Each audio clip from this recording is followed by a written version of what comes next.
All right, guys, we're here at Saguaro Lake today. I've got a real treat for you. You're going to be excited about the show today.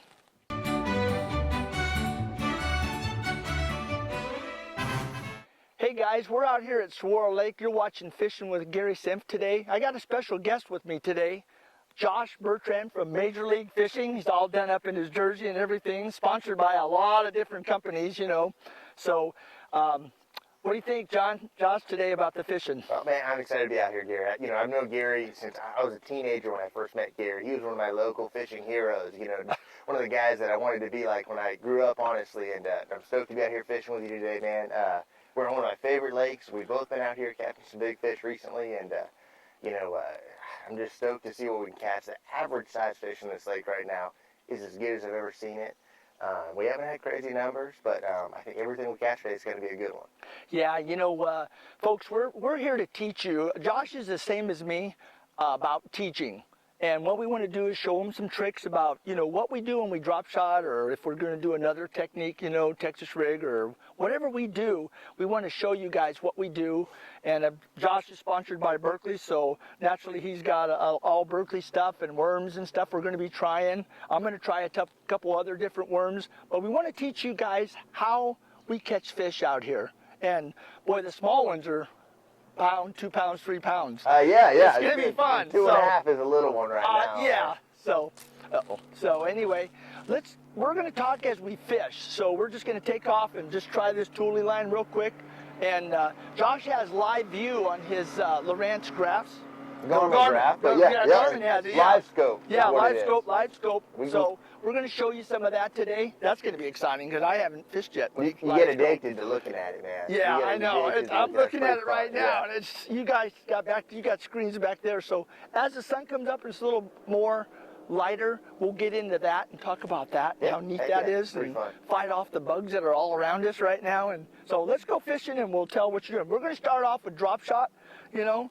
And I was looking at some of Josh's stuff. Are you using Berkley Nanofill? Yeah, I'm a big fan of the Nanofill. This is actually the new X5 braid. Okay. I use both. The Nanofill casts a little bit farther. This stuff right here is just a good all-around braided line. But 8-pound test, is that about what you'd like to throw your I'm throwing, main braid with? I'm throwing Bass Pro Shop since I'm really loyal to Bass Pro Shop since the Bass Pro at Arizona. Heck yeah. I'm throwing Bass Pro and I throw 20, but I'm lining it with XPS fluorocarbon, and I'm using 10. Okay, right. So, messing around, dude. No, that's good. I lost a really big one last week, and I busted a few off. So we'll see what happens. It's a good thing. You're using what size? I've got 6-pound trialing, so I've got a little bit less 6 actually trialing. So I've got a little bit lighter setup. Ooh. You know, I've got the 8-pound main line and 6-pound leader. Wow. Yeah, and well, this is a good example then of what's everyone does going their own on. thing. You know, everyone's got their own thing that works for them. Yeah, I ran into a guy. I was at Bartlett yesterday, and I ran into a guy, and he said he's dropped to 7-pound. I said, why? You know, and he said, well, I'm getting more bites. Well, you know what? I'm using 10 and 12. Sure. So it's gotten a lot clearer than this. And there's 2 things that it can do. Like, a lot of times I'm with you. You know, I think the 10 will be just fine for you. There's a lot of times it does not matter. If the fish are really finicky, obviously you wonder, okay, maybe they can't see it quite as well. Maybe it's a little bit more visible underwater, but your bait moves differently too. And you're really big into, you know, going with lightweight baits and making your baits look really natural. And yeah, that's the other thing. Like, man, sometimes you wonder, does that lighter line make your bait look a little bit more natural underwater? Well, definitely one advantage to you folks out there, and Josh guides just like I do. We're on the lake guiding all the time. We get to take people from all over the world fishing, and it's kind of neat. But one advantage that we have is that we could probably both tell you about is using braid on your spinning rods. I'm telling you, it's a world of difference, right? Oh, yeah. Instead of mono. The sensitivity, the lack of issues, it never jumps off the spool and blows up on you. The longevity, I mean, it lasts for so long. Oh, I know. You know, this braid's probably a year old right here. Right. And still as good as it was the first day. And you know what? I use that too. So I love Berkley products too. Yeah, but I love the Nanofill. But I got the Bass Pro on, and I've been testing that, and it's been working for me. Heck yeah. But you can also, after you get a little bit of fray in there, heck, you can turn it around, take off, and start the other side. Absolutely. And now you get another year out of it. So You're it's talking like about, having 2, 3, 4 years of use out of it. Yeah, that's the truth, man. It's a long time. Every fisherman love to save money. Yeah. All of us. I hear you. You, me. And, you know, so it works out that way. So what do you say we go on down here? Let's just try this. This is a new place for both of us. We haven't never started here. So let's go on and shoot down here just a little ways and see what happens. Awesome, man. Let's do it. All right. We're going to do some drop shotting. We're both drop shotting right now. So let's see. Do we need to go in and get that? Or No, I got it. You all right? Yeah, yeah. She lucked out. Right on. One guy caught his some drop shotting, but. Yeah, if they're going to eat that flick shake, they will definitely eat a Nico rig. Oh, yeah. You know, very similar. It's basically. Yep, this would be a good place for the drop shot. I mean, the Nico and and the other one. Boy, these things are. Man, I didn't have the bugs like this. They're everywhere, man. I think I might have a catfish. No. Or a big bass. I don't know what I've got, man. Oh, isn't this crazy when you don't know what you got? Yeah. Oh, he's a bass. Is it a bass? All right. Oh, yeah, nice. You know, he rolled it. He shook his head like a catfish. I know it. I know. Sometimes we just can't find out. I'm starting out being the net boy already. You I know. I mean, I got it. You keep fishing, dude. It's all good. No, you want to get him? All right. Yeah, cool. I'll get him for you. See, he put me on. He was running the boat. Yeah, that's Gary. right. So, you know, I put you on it running the boat. So this is pretty good, boys. This is a nice fish. Well, you got to play these things too, you know. They Well, he choked it. you got. Oh, he did. He swallowed it. Thanks, man. Look at that. Made that easy. Woohoo! Yeah. Appreciate it. Look at Man, this. look at That bottom hopper is gone. It's Yeah. coming out of its gill. Look at this. Oh, that is gone. Yeah, that's I mean, I set the hook as soon as I felt him. Holy smokes. he swallow it. Yeah, so we'll bust out a little trick here. Okay. I know you've used this trick before, Gary, but when they eat it this deep, I mean, one thing you can do is cut a line. Okay. Pull this line down out the gill, you know. You don't want to be too rough with the fish at any point, but if you can pull the line out the side of the gill like that, Okay. you're changing the angle of the hook, you know. Right. Okay. And This is a good tip. yeah, you can get your pliers in there and get it on the right angle. See how that hook is Oh yeah. at that angle? Yep. Almost need an extra set of hands, man. Could you What do you want me could to you do? grab those pliers and literally just pull that hook straight out Let me find and the get an hook. angle on it? You can just rip that worm out of there if you want. Oh, I see where it is. I got to go down and out. Just pull that worm right out. You actually got Just your rip that worm. worm out of You actually got your bottom. There it is. There it Usually is. that came Look at out, that. and there's no bleeding at all. No nothing. Wow, what a good trick. That's a good trick, you know. I have to really dig in there and try to get it back out and stuff so I don't hurt him and stuff. That's important about taking care of our fish. That's you the know, truth. Josh. Let's get this guy back. Yeah, get him back in there. That's a good solid three pluser. Thanks, dude. Right? Appreciate And, it. Oh yeah. So, wow, that was a good tip. So you guys you're gonna get a lot of really good tips today from Josh, and hopefully I can give you a few. Oh, but yourself too. Heck yeah. we're gonna have a two-part series to this. So if you watch one part, you need to be watching again for the another part. So we're gonna have so much stuff. So let's talk of the hook you're using. Are you Texas rigging your baits? I'll do it. So I'll drop shot two different ways. I've got two hooks that I like to use. When I'm fishing for like smallmouth, smallmouth, I always use a standard drop shot hook, something similar to what you've got, like a Fusion 19 Berkeley, a number one, even a number two. And what I'll do when I get a bite with that is I'll just reel set into them. And the reason is the smallmouth, their mouth is shaped so differently, you know. Right. When I get into largemouth and spotted bass, I'll either go to like a smaller offset Fusion 19 or even a straight shank hook. Texas rig that bait. That's what we're doing today. Yep. Okay, because of the snags and stuff like that. I started with the circle hook just in case, because I thought we were going to go to another spot. Yes. And you weren't expecting to fish the grass. I wasn't expecting to fish the grass and the No doubt. reeds, but I'm using it and I'm trying it, and I haven't been stuck yet, so I could switch off real quick. Yeah, that's But the I truth. bought a few other rods. You'll be all right with what you got, I'm sure, man. So, and what size weight are you using today? This is a 3/16. Just a 3/16. That's what I use. Is that what you like? Yeah, I use 3/16, and if the fish are shallow, I go to a 1/8. If it's real rocky, and we'll be on some rocks today, cliffs and stuff, and so I've learned over the years to, you know, when you're using tungsten or lead or whatever, you go lighter.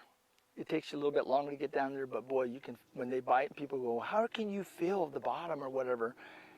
I don't feel the bottom once in a while, but what I do feel is when they bite You it. feel the bite. That's You a feel great the way to bite. put it, man. That's Yeah, what you have to smart. do. And remember, they don't hold on to this. This lick gets a lot of pressure. You get a bite, set the hook. No doubt. Yeah. Yeah, You got, and scent, you know, I mean, like, Right. you know, I know a lot of the baits that you use scent. I'm using power bait, Berkeley power bait. And, Scent it. Yep. the scent. That's going to give you an extra second, but I'm with Right. you, man. You got to get on these fish quick. They're pressured fish. You do. Leader size. The 12 distance, inches? yeah, I go short. You know, a lot of I people do are always too. surprised on how short my Out here in tag end Arizona. is. Yes, Yes. exactly. Now, yeah, I go back east fishing for smallmouth on Great Lakes or something. I might go longer. I do go longer, but on these lakes, generally these are fish that are eating crawfish, sometimes shad, but these are crawfish eaters right here. Right. These crawfish eaters are looking for a bait on the bottom. They're not looking for a bait 3 feet over their head. Right, right. So a short leader, I think, puts it in their face, makes it easier for them to get. You agree with that? Oh yeah, I do agree with it. You know, last week I was up here. We had some really good luck and ran into you and stuff. But heck, we were using a leader that was only 6 inches long, Yeah. and it didn't matter if I had a 6, a 10, or a 12-inch leader on me.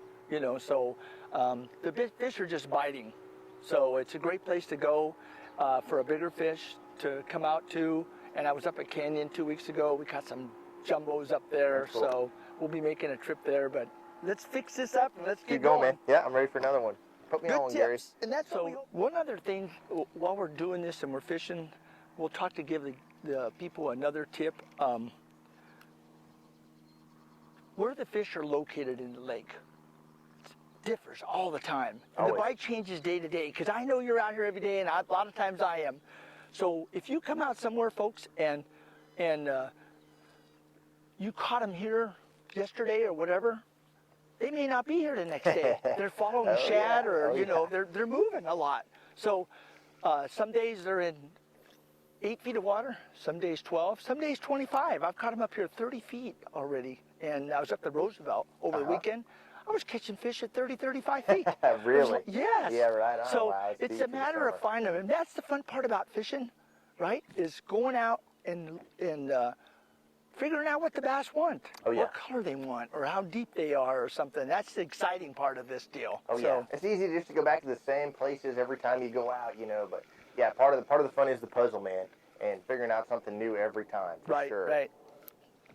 Not as big, but you know what? We'll take that Oh, yeah, little dude. guy. That's about the same distance off the it's still bank. fun to catch the little ones. Yeah, I caught him halfway back to the boat. I'm sitting in 20 feet of water, so we caught him basically in 10 feet of water, but quite a bit smaller. I'll let just you flip swing out. him in. Yeah. I'll just flip him in. Good job, man. That's awesome. There you go. So, just a nice little fish. You know, anytime you can come out and fish with your buddy, you know, and catch fish, that's really nice. You know. And let me explain what I'm using. I'm just going to ease him in there. I'm just using, basically Josh and I just talked about it, but I'm just using a circle hook, something a little bit different than Josh. And I'm using, right now I'm using, I'll try different worms. Right now I'm just using a Berkeley purple because it was low light and I wanted something dark. You picked a dark worm. Yeah, You and that's have exactly watermelon the candy, same right? reason, man. We'll end up going to the lighter colors of pinks and stuff later on. Right. But absolutely, yeah, early in the morning, you want to kind of match that sky. And, Yes. you know, dark is definitely the way to go early and then again late. And a lot of people don't think about that, Josh. You know, they really don't. They start out with morning dawn with chartreuse. Now that's a good color, right? Perfect color, and you can catch them, but they'll fish all morning and go, why didn't I catch any? You know, so, and it depends on where you fish too, folks. You know, whether you're fishing the rock, the points, or we're just fishing the grass, the lily pads. Yeah, I mean, not lily pads, but so if you go underwater here, though, you know, so that's for sure. We're casting up into the grass, but we've got some really nice rock and gravel below us. And it's got a lot of crawfish in it, for sure. Oh, does it? Okay, You know, so I would think that, you know, have you noticed a lot of crawfish in your fish's throats that you catch? yeah, right now at Bartlett, I'm finding more shad. Are you really? Yes, I Interesting. am. You That's know, and interesting. I'll find out that they spit up shad more than they're spitting up crawfish. right and, on. And Bartlett has a lot of freaking crawfish. It does. It you really know, does. So, Yep. See, I've noticed the opposite out here. I've seen a lot of these fish. We'll start paying attention, but a lot of these fish I've noticed have had crawfish in their throats. Neat. Yep.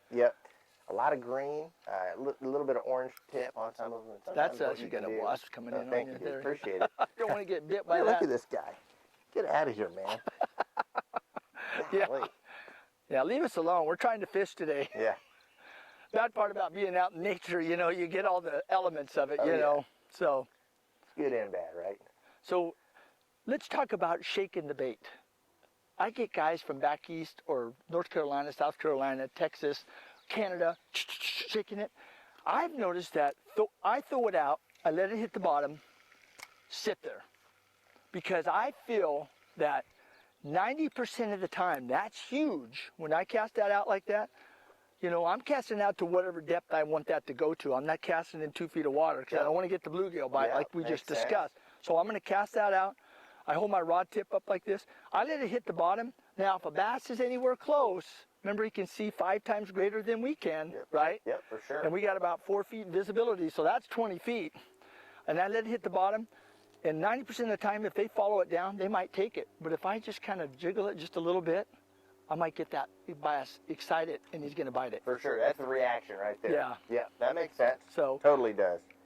So you got to be ready when you cast out, and this is something that I know you talk to your clients too, because we're talking to them, and they're hiring us to learn how to fish. For sure. That's for sure. So I teach them, throw it out, follow it down with your reel. You know, go down and let it go down, and you know, make sure that it's sitting down there, and then make it tight so that when you do feel the bite, you can set the hook. Yep, for sure. A lot of these fish, if they're on the bottom, they see this thing, they see it on the way down, but a lot of them are suspended, and they'll follow that bait to the bottom, and a lot of them don't bite on the fall, but what they do is they follow it down to the bottom, and just like you said, they're watching this thing as the weight hits the bottom first, that bait's falling fast. Right. Then once that weight hits the bottom, the worm will go from this speed to this speed, and then it'll slowly fall down for the last few inches. And like you said, that's when they're looking at it. Then as soon as you go to pick up, that worm just does that real quick and whoop, sucks it in. Right. You know, that's how it goes. At least half the time, I would say, right? Right. You know, and then right. After that, you know, yeah, it's on the retreat back to the boat. So when I'm in a tournament, and everybody fishes different. You fish different, I fish different, all the other pros fish different. If I'm in a hurry and the bite is halfway decent, and it's not August like right now, and we're in the heat and the humidity and stuff like that, this does affect it. Look at the clouds swirling around. We're in a high pressure system right now because we had rain last night and some out in certain parts of this. So I'm going to throw that bait more and go for the 90% bite than I am just sitting there, you know, working it all the way back. It's all about efficiency, man. That's exactly it, for sure. And, you know, at the end of the day, the difference between catching 3 fish and catching 10 fish is being efficient. You know, the guy that caught 3 is using the same bait that the guy used to catch 10. But the guy that caught 10 is efficiently fishing it in the right places. He's done something different. Yep, absolutely. You know, and that's one thing that I try to teach all my customers or all the people that watch the videos is to make them better fishermen. And I'm sure you're the same way. That's what we're doing today. We want to make you a better fisherman, and Matt does that too. Yeah, in our Bass Pro Shop lessons that we give. No doubt. By the way, this coming Tuesday, guess who's our guest speaker? What's the date going to be? Let's see here. Today is what, the 9th? Anyways, the second Tuesday of August. The second Tuesday is coming up. Yep, we'll be there. Matt and I'll be there. And Matt and I have been doing this 14 years. That's amazing. Yeah. It's cool. And we draw 50 to 150 people. Yeah. So they kicked us out of the gun room because of the guns. They now sell used guns. So we're down at the tank. That's all right. We'll have Josh as our guest speaker, you know. Matt and I will open up the thing and we'll give some little fishing reports and stuff and people, but it's going to be great to have Josh there, you know, being on Major League Fishing, you know, fishing with the best pros in the world. I mean, the world. So how do you like that? Fishing that Major League compared to the elite Bassmasters you were on? So I mean, I fished the elites for 6 years, and it's I just finished my first season on Major League Fishing. They're both fun. It's the same guys you're fishing against. That's what I love, man, is the competition. It's just I'm addicted to the competition. It doesn't matter if it's a tournament around here or fishing against those guys back there. I'm just addicted to it. I love it. So it's pretty fun. But the big difference with the Major League Fishing is the live scoring. And that's what makes it ultra exciting, man. I mean, knowing tournament fishing can be stressful as it is in a fun way. Yep. But you know, you don't know what you got. You don't know how you're stacking up against the other guys. But when you know you're sitting on the cut line and you got Kevin Van Dam and Aaron Martin and Jason Wheeler, Christie, Jacob Jacob yeah. Wheeler, Oh my gosh. and all these guys are you know, breathing down your neck. It's not a comfortable place to be, but that's what makes it fun. You know, and vice versa. If you're outside the cut line and you got to catch them, and you got to catch guys like that, it just adds another wrinkle to it. Ultimately, it's still you against the fish, but boy, it's you go 15 minutes without a bite, and not only are you thinking about it, but you get your boat official telling you over and over and over again, so-and-so just caught this, so-and-so just caught that. You're down to 10th place, you're down to 11th place, down to 12th place, down to 13th place. Before you know it, you're in 25th, man. Oh my gosh. Oh. Yeah, but you know, and you know, when everybody doesn't find that magical spot. Now, when you go to a lake you haven't been to, do you get to fish that the day before? Pre-fish? How does that work? So we have two different formats on Major League Fishing. We've got the regular tour, the Bass Pro Tour, which is kind of a little bit closer to your standard event format where you do have pre-fish. We know what lake we're going to beforehand. We go out and pre-fish it for 2 days, day and a half. But the cup events are kind of the more traditional Major League Fishing style tournaments where they literally, they don't tell you where you're going to go. You get in the truck that morning with an official, and you might drive 15 minutes or you might drive 2.5 hours. And they put you on the lake and say go. And so you got to break it down and figure it out quick. And you know, when you get time to practice, you have the opportunity to you can dial things in a little bit more. You can look for some bigger fish. You can have time to go find some fish out deep, look for the more subtle type spots that can really pay off. But, you know, when you get dropped in the water and you got no time, I mean, it's time to catch them right now, and you're going to fall behind, you got to catch them right now. Yeah. That usually means you got to go to the bank. Yeah, yeah. Oh, yeah. Oh, you'll This is a giant, man. You want to get the net for this thing? Yeah, let me get down and get this. Yeah. Hey, we got to catch the little ones with the big ones. You know, that's what it's all about. You know, that happens. They can't all be giants, you know. This lake's had kind of a weird phenomenon. We've been talking about it. We've had some golden algae in these lakes, and fishing's been very off for the last couple of years. Oh, and yeah. One of the reasons you don't see many fish like that in here is a lot of these bigger fish have literally stayed deep and out of that algae. Right. And nothing spawned over the last couple of years. That's why everything's big. So that one is the anomaly. That fish is that was last year's spawn. Absolutely. Yeah, it's 1 year old. So that's good. You got to have a couple of those, but there aren't many. I mean, everything in here is 2.5 pounds plus. I agree. I work tightly with the game and fish department. You know, I'm with them all the time on their board, like on their little panel and all that stuff. So I've filmed all those shows about golden algae. Took Andy Clark out to Roosevelt. We did fin clipping, and we clipped the fins, and then they sent them to Texas to see if they're pure Floridas or not. But they stocked over 1 million fish that were pure Florida strain largemouth, and we did not get one that was a pure Florida. Interesting. Yeah. So, but we did. But they did stock about 500,000 or more that they called tiger bass, half Floridas. And they've raised them to be aggressive. That's what you want, dude. So that's what you want. You want the dumb ones. The tiger those bass. ones at Bartlett, they fight like this. They're just super, super.